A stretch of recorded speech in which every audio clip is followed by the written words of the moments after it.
Hello, আসসালামু আলাইকুম viewers. This is Ahmed Raju. আজকে আমি চলে এসেছি চট্টগ্রাম আনোয়ারা নদীর ওই পারে।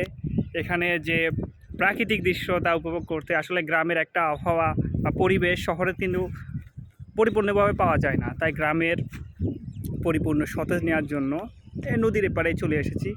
একদম গ্রামীণ পরিবেশ, মনে হচ্ছে যে নিজের গ্রামে এসেছি।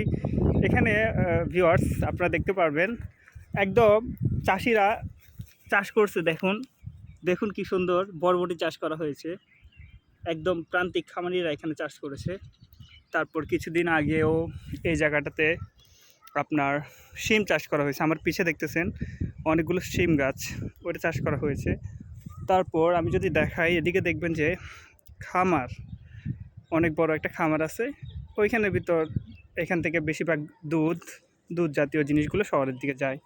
সো যারা গ্রামের পরিবেশ উপভোগ করতে চায় তারা দূরে, বা যারা গ্রামের বাড়িতে যেতে পারে না তারা চাইলে কিন্তু এই যে নদী ক্রস করে এই পাশে চলে আসলে গ্রামীণ যে পরিবেশ সেটার পরিপূর্ণভাবে উপভোগ করতে পারবে। তো আমি আশা করব আনোয়ারা এই জায়গাটা অনেক সুন্দর, সবাই আসবে, এসে ঘুরে যাবে। আল্লাহ হাফেজ।